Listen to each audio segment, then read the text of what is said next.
ผู้มีพระภาคเจ้าอาวุธนายโยเป็นสมควรแก่สักการะที่เขานำมาบูชาอาวุธนายโยกาลัมปะเรสัมมาเรโตวาสังเกเพื่อ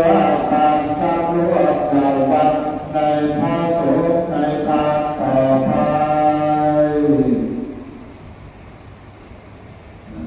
โอ้มีปัญญาให้อายุให้กำลัง